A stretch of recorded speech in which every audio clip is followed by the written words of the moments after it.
Hi friends, welcome to Flames to Fashion. So இன்னைக்கு கவிஸ் குக்கிங்ல பலாக்கொட்டை வறுவல் தான் பார்க்க போறோம். எங்க வீட்டு தோட்டத்துல பலா மரம் இருக்குது.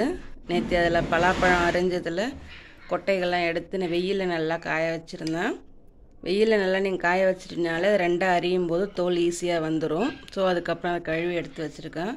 சோ அதுக்கு தேவையான பொருள்லாம் அரிஞ்சு வச்சிருக்கேன்.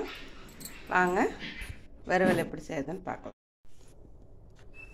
நெக்ஸ்ட் வாணல்ல எண்ணெய் வச்சாச்சு.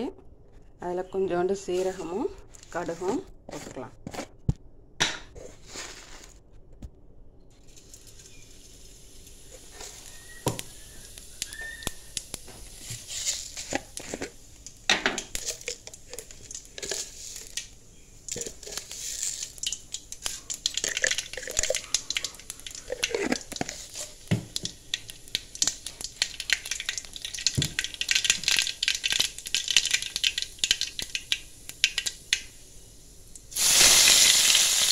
கருவேப்பிலை, இஞ்சி பூண்டு நான் வந்து தட்டி வச்சுருக்கேன். கரண்ட் இல்லை, அதனால் இஞ்சி பூண்டு பேஸ்ட் பண்ண முடியாதனால ரெண்டையுமே நான் உரல்ல இட்டு நல்லா தட்டி எடுத்துக்கிட்டேன். ஸோ இது பச்சை வாடை போகிற வரைக்கும் கொஞ்சம் வதக்கும்.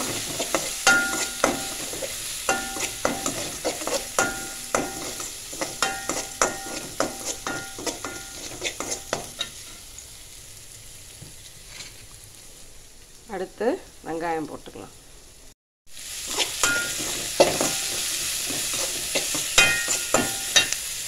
இந்த வெங்காயம் நல்லா வதங்கிறதுக்கு கொஞ்சோண்டு உப்பும்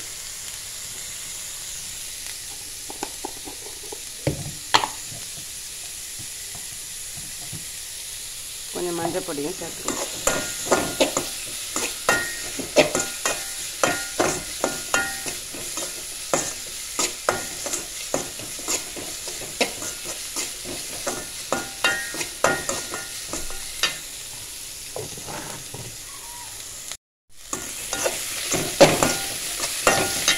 வெங்காயம் நல்லா வதங்கிடுச்சு. இதில் ஒரு தக்காளி சேர்த்துக்கலாம்.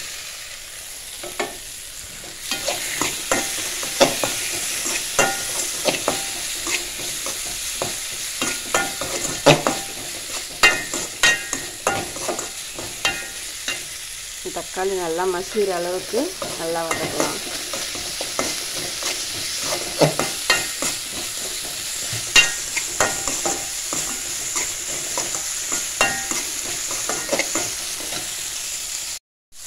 தக்காளி நல்லா வதங்கிட்டு இருக்குது. யூஸ்வலி நம்ம வந்து பலாக்கொட்டை சீசனில் தான் செய்வோம். ஸோ ஓகே, செய்கிறது வீடியோ எடுக்கலாம் அப்படின்ட்டு தான் நான் வீடியோ எடுக்கிறேன். இதுவும் இல்லாமல் வீட்டிலே கிடைக்கிறதுனால எந்த ஒரு பயமும் இல்லை. நாங்களே பலாப்பழம் அரிஞ்சு அதில் பலாப்பழம் சாப்பிட்டு அதில் பலாக்கொட்டை தனியாக எடுத்து வைக்கிறதுனால ஸோ இது சீசனில் தான் உங்களுக்கு கிடைக்கும். மற்ற நேரங்களில் பலாக்கொட்டை உங்களுக்கு வந்து தனியாக கிடைக்க வாய்ப்பு இல்லை.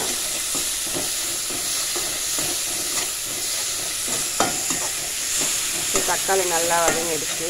இந்த சமயத்தில் நம்ம மிளகாத்தூள் சேர்த்துக்கலாம் காரத்துக்கு.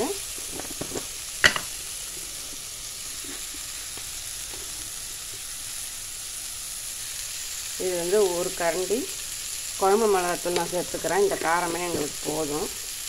உங்களுக்கு கொஞ்சம் மசாலா டேஸ்ட் வேணும் அப்படின்னு நினைச்சிங்க அப்படின்னாக்கா கரம் மசாலா பொடி வந்து கொஞ்சம் சேர்த்துக்கலாம். நான் தான் சேர்க்க போகிறேன். நான் கொஞ்சமாக அந்த வாசனைக்காக மட்டும் சேர்த்துக்கலாம்.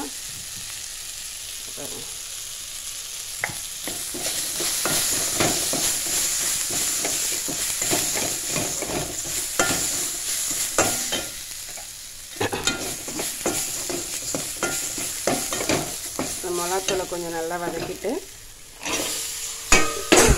அதில் பலாக்கொட்டை ஆட் பண்ணிக்கலாம்.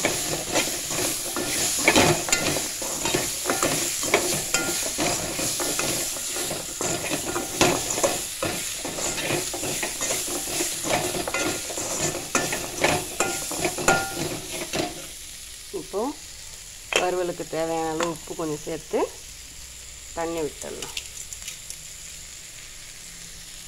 இது வந்து தண்ணி நீங்கள் நிறையவே தாராளமாக வைக்கலாம். ஏன்னா பலாக்கொட்டை வேகும். வெந்துருச்சு அப்படின்னாக்கா நல்லா சாஃப்டாக இருக்கும். அந்த அளவுக்கு நீங்கள் தண்ணி வச்சு மூடி வச்சுக்கலாம்.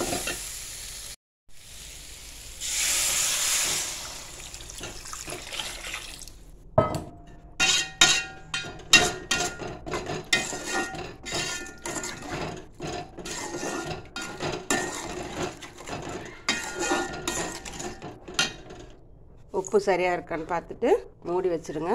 அது மட்டும் நல்லா கொதிக்கட்டும். ஏன்னா பலாக்கொட்டை வேக கொஞ்சம் டைம் எடுத்துக்கும். ஸோ அதனால் நம்ம மூடி வச்சிடலாம்.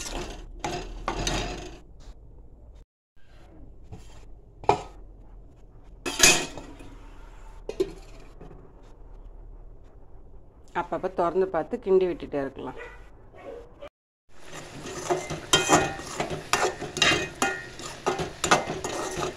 நல்லா வெந்துருச்சு. கொஞ்சமாக எடுத்து பலாக்கொட்டை நல்லா வெந்துருச்சான்னு பாருங்கள். இது ரொம்பவும் அப்படியே நைஸெல்லாம் வேகாது. கொஞ்சம் இந்த கரண்டியால் கட் பண்ணிங்கனால தானே அதெல்லாம் வெந்துருச்சுன்னு அர்த்தம். ஸோ இப்போ இந்த தண்ணி வத்தரை மட்டும் வச்சுருந்துட்டு இறக்கிடலாம்.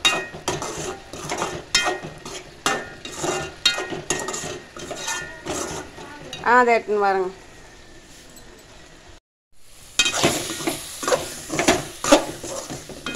அவ்வளோதாங்க. பலாக்கொட்டை தண்ணி நல்லா சுருங்கிடுச்சு.